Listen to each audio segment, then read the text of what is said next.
Salam alaikum, Sabah al-Khair, bonjour, je me présente, Dr Moussaoui Mohamed, spécialiste en chirurgie générale, un produit pur de la faculté de médecine de Blida, donc j'ai fait internat, externe, interne et résident. Alors c'est une première pour moi de faire des vidéoconférences dans le volet scientifique, spécialement en cours de chirurgie. Alors,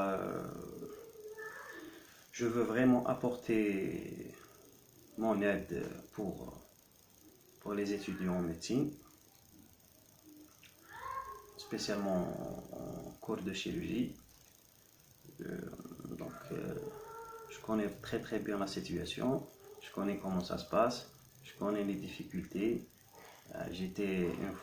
L'autre fois j'étais comme vous, alors je sais vraiment comment ça se passe. L'intérêt de cette vidéo, Inch'Allah, je pourrais faire une autre vidéo. Donc, tout dépend de moi, c'est ça. Alors, cette première vidéo, je pense qu'on va parler des urgences en chirurgie générale ou en chirurgie viscérale. Les urgences que vous allez voir dans les CHU, dans les urgences, les UMC. Alors, il n'y en a pas beaucoup. Il y en a l'appendicite aiguë et ses complications, abcès appendiculaire péritonite, il y a les occlusions, il y a aussi la pancréatite aiguë, il y a perforation gastrique, perforation duodénale, il y a aussi les péritonites. C'est ça, c'est globalement ça. Pour cette première vidéo, j'ai préféré parler sur l'appendicite aiguë. Donc ça sera un topo sur l'appendicite aiguë. Alors, comment aborder ce sujet? C'est très simple. Alors, je vous conseille, avant d'apprendre un cours, il faut établir un plan. Chaque cours, chaque pathologie, il faut établir un plan. C'est-à-dire, si on prend par exemple l'appendicite aiguë, le plan de votre cours, ça sera répertorié. C'est une méthode très efficace, organisée, et vous allez faire ça pour toutes les pathologies possibles. Alors, si on prend par exemple l'appendicite aiguë, votre plan de travail ou votre plan de cours, ça sera comme suit. Donc, le titre, c'est l'appendicite aiguë. 1. Introduction, définition. 2. Ça sera rappel anatomique. 3. Ça sera diagnostic. Alors, dans le diagnostic, on a des sous-chapitres. Diagnostic, on a un diagnostic. On a la biologie, on a la clinique, la biologie et la radiologie. Donc, la clinique, la biologie et la radiologie. Donc, on a fait introduction, définition, on a fait un rappel anatomique, on a fait un diagnostic positif, et on fait des complications, si vous voulez, bien sûr, pour finir au volet thérapeutique, traitement. C'est comme ça que ça se passe. Il faut établir toujours un plan pour votre pathologie, que ce soit appendicite aiguë, que ce soit asthme aigu, que ce soit OAP, que ce soit occlusion, que ce soit HTA, c'est la même chose, c'est le même principe, il faut garder ça en tête. Alors c'est très simple, c'est un conseil, pour faire un cours, pour assimiler un cours, il faut toujours établir un plan. Donc vous allez faire des casiers, vous allez faire des répertoires et remplir ces casiers. Donc introduction, définition, rappel anatomique, diagnostic positif, des complications, pour finir, traitement et conclusion. Alors on continue, Inch'Allah. On commence par l'appendicite aiguë. Donc introduction, comme introduction et définition, qu'est-ce que vous allez dire? L'appendicite aiguë, c'est une affection assez fréquente, généralement dans les 40% des douleurs, des douleurs abdominales rencontrées aux urgences. Donc 40%, c'est la pathologie la plus fréquente pratiquement en pratique courante. Comme définition, appendicite aiguë, je pense que vous avez les notions IT. Donc appendicite, donc c'est l'inflammation de l'appendice. Quel appendice? C'est ça. C'est une inflammation de l'appendice vermiculaire. Aiguë, c'est ça, c'est très simple. Aiguë parce qu'on a une entité assez, pas rare, mais ce qu'on appelle les appendicites chroniques. Par exemple, dans la tuberculose péritoniale, dans la carcinose. C'est ça, pratiquement dans les maladies inflammatoires du tube digestif, on va trouver l'appendicite, mais dans sa forme chronique. Là, on va se concentrer sur l'appendicite aiguë, l'urgence. Donc, je répète, donc c'est une pathologie assez fréquente, représente pratiquement 40% des urgences rencontrées dans la pratique courante. Donc, c'est une inflammation aiguë de l'appendice vermiculaire. C'est très simple. C'est très simple. Je vais me concentrer sur la pratique, sur mon expérience. Donc, ceux qui veulent de la théorie, il y en a beaucoup. Vous allez trouver ça dans plusieurs sites. Donc, je ne suis pas là pour répéter la théorie. Par contre, je vais vous apporter mes connaissances, ma façon de voir les choses et surtout être pratique et pragmatique. Donc, le titre, c'est l'appendicite aiguë. Premier chapitre, introduction, définition. Donc, on a fait affection assez fréquente, 40%. C'est l'inflammation aiguë de l'appendice vermiculaire. Deuxième chapitre, c'est un petit rappel anatomique. Alors, le rappel anatomique, l'appendice vermiculaire, c'est un vestige digestif de forme vermiculaire. Il se situe dans tous les cas. C'est-à-dire, il y a une chose constante, c'est sa base. Sa base d'insertion est constante. Elle se situe dans tous les cas sur la face interne du séquent. Ça, c'est constant. C'est-à-dire, la base d'insertion de l'appendice vermiculaire est constante. Elle se situe sur la face interne du séquent, généralement à la réunion des trois bandelettes digestives. Donc le côlon, comment reconnaître un côlon?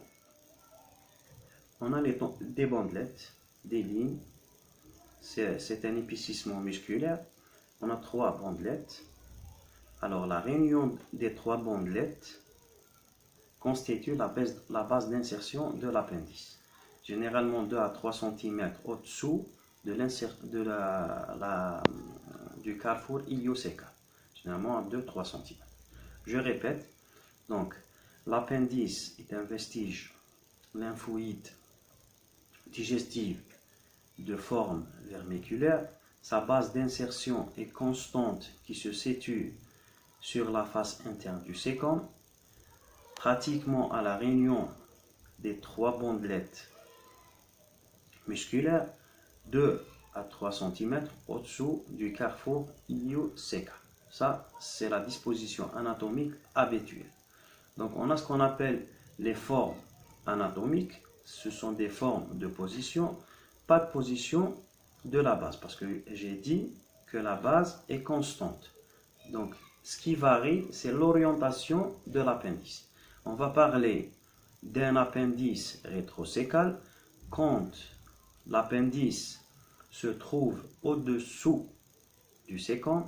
On va parler d'un appendice pelvien quand l'orientation de l'appendice elle se fait vers le pelvis. On va parler de l'appendice sous-hépatique quand l'orientation de l'appendice se fait en sous-hépatique. Donc, je pense que c'est très simple. Donc, la base est constante. Selon l'orientation, on va parler on va parler d'un appendice pelvien, d'un appendice mésocolique, d'un appendice rétrocécal, d'un appendice en sous-hépatique. Donc ça, c'est très simple. Donc, on a fait le tour de façon générale sur l'anatomie. Donc, on va faire le diagnostic, c'est-à-dire comment poser le diagnostic. Vous êtes de garde, vous êtes médecin de garde, ou bien vous êtes étudiant aux urgences. Comment vous allez faire le diagnostic de l'appendicite aiguë? Alors, il faut connaître une chose, le diagnostic est très difficile. Vous allez trouver c'est-à-dire en théorie, on a des scores diagnostiques, c'est pour limiter, j'allais dire, les examens complémentaires. Alors, on a des scores biologiques pour poser le diagnostic, on a des scores clinico-biologiques pour poser le diagnostic. Vous allez trouver ça en théorie, il y en a plein, il y en a le score d'Alvarado, il y en a le score d'Alvarado-Anderson, il y en a le score de François. Mais pour moi, ça reste théorie. Ce qui me concerne, je vais vous parler de la pratique, parce qu'à la fin, le diagnostic est clinique. C'est un diagnostic clinique. Vous mettez la main et vous allez voir que le diagnostic est évident des fois. Mais, de façon générale, le diagnostic de l'appendicite aiguë est très difficile. Pourquoi très difficile? Surtout chez la femme jeune, parce qu'on a beaucoup de diagnostics différentiels. Vous allez voir ça, on a beaucoup de diagnostics. On peut être à côté de la plaque, on pense que c'est une appendicite aiguë alors que c'est une torsion d'un kyste ovarien. Chez l'homme, par exemple, chez l'homme, c'est très facile. J'allais dire très évident. Chez l'homme, on a un diagnostic différentiel. Lithias urétrale, surtout à droite, pas à gauche, bien sûr. Il y en a les diverticules de Meckel, c'est ça. Alors, comment faire ou comment établir le diagnostic? Le diagnostic de l'appendicite aiguë, repose sur un faisceau d'arguments, c'est-à-dire on a des critères cliniques, des critères biologiques, des critères radiologiques. La réunion de ces critères mène à poser le diagnostic. Alors on commence par la clinique. La clinique, les signes fonctionnels. Quels seront les signes fonctionnels d'une appendicite aiguë? Le premier signe, c'est ce qu'on appelle la douleur abdominale migratrice.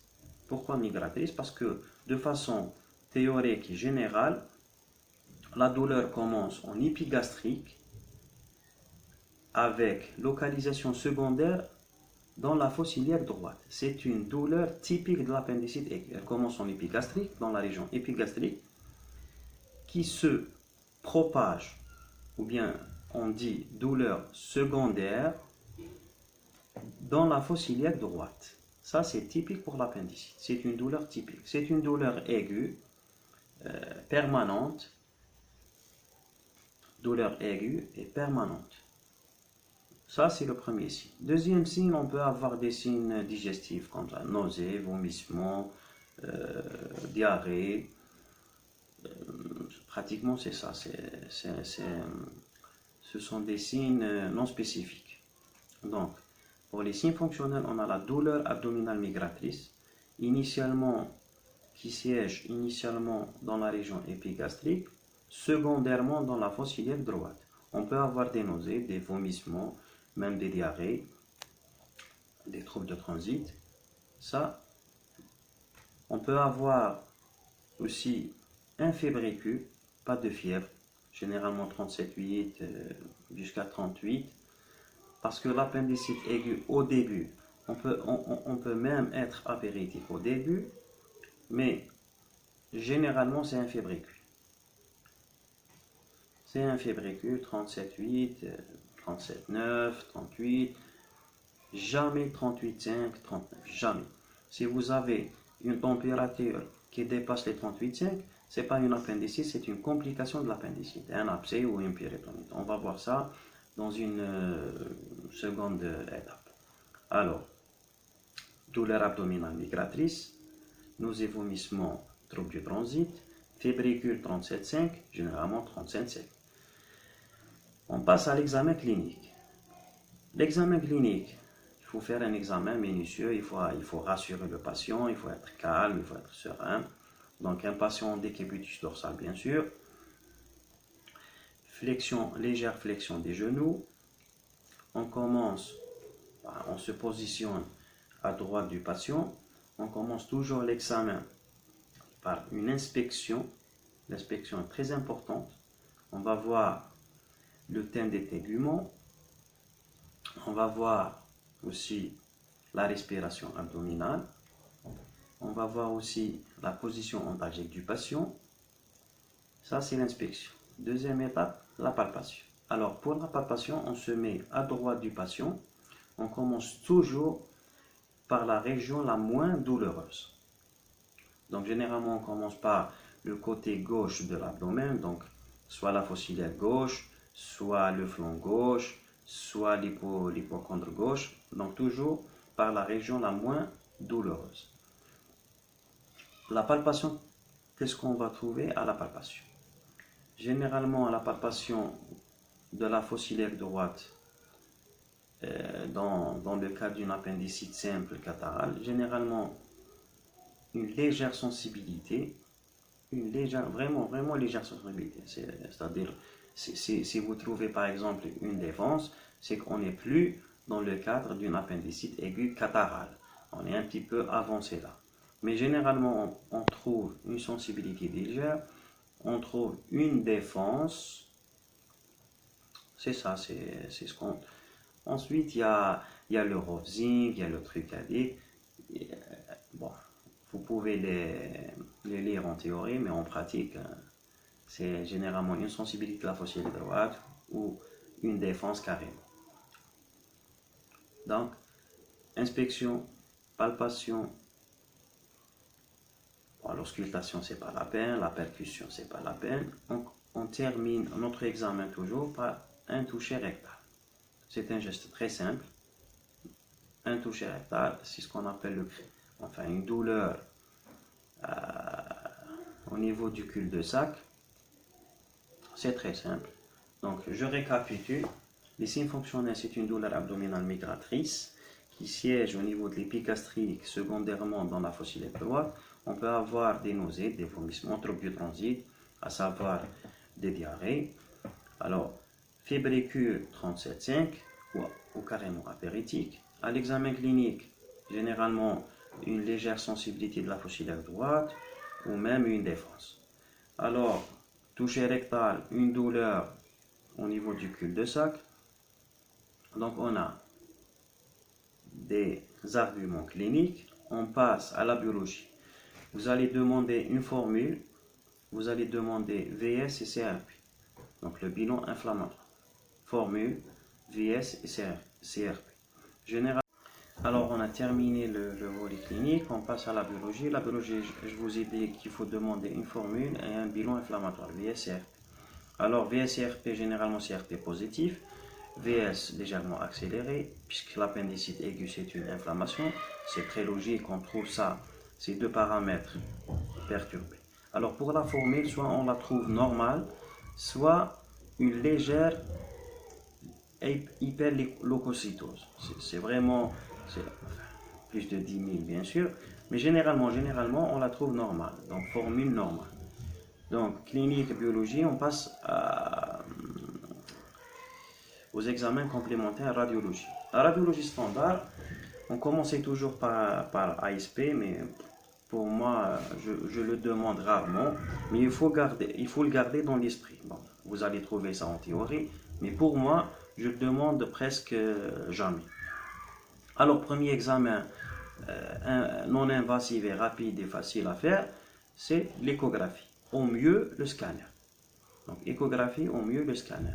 Donc, l'échographie ou le scanner TDM abdominopelvien va vous donner le diagnostic de certitude. Alors, si on récapitule, on a la clinique, la biologie et la radiologie. Donc, ces trois faisceaux d'arguments, donc la réunion de ces données va nous mener à poser le diagnostic d'une appendicite. Et généralement, c'est un diagnostic, si vous faites les trois paramètres, c'est-à-dire un bon examen clinique avec une biologie avec échographie au TDM, vous aurez le diagnostic très facilement.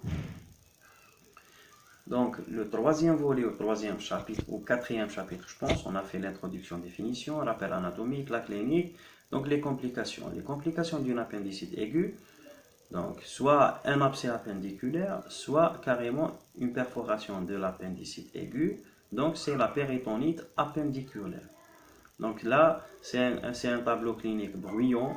On va voir ça prochainement, Inch'Allah, dans le volet complications thérapeutiques, complications d'une appendicite aiguë. Donc c'est très simple, on a fait l'introduction, rappel anatomique, et vous avez fait votre diagnostic. Donc la question, qu'est-ce qu'on doit faire? Que faire devant un tableau d'une appendicite aiguë? Donc l'appendicite aiguë, c'est une urgence chirurgicale, donc il faut opérer. Donc on a deux façons d'opérer. Enfin, c'est la même façon, mais on a deux façons pour aborder l'appendice. Donc soit par cilioscopie, soit par laparotomie. Soit par cilioscopie, soit carrément la façon classique, ouvrir. Donc on fait le geste, on fait une appendicectomie, que ce soit par cilio, que ce soit par voie laparotomie. C'est la même chose. Et ça, c'est ça le traitement de l'appendicite aiguë. Donc c'est une infection assez fréquente. C'est une inflammation aiguë de l'appendice vermiculaire qui se situe à la réunion des trois bandelettes, toujours sur la face interne du sécom, 3 cm, 2 à 3 cm au-dessous de la jonction iliocécale. Le diagnostic, il se pose sur une douleur abdominale migratrice avec fébrécule 37,7, bilan inflammatoire perturbé, légère hyperleucocytose avec échographie ou scanner évocateur.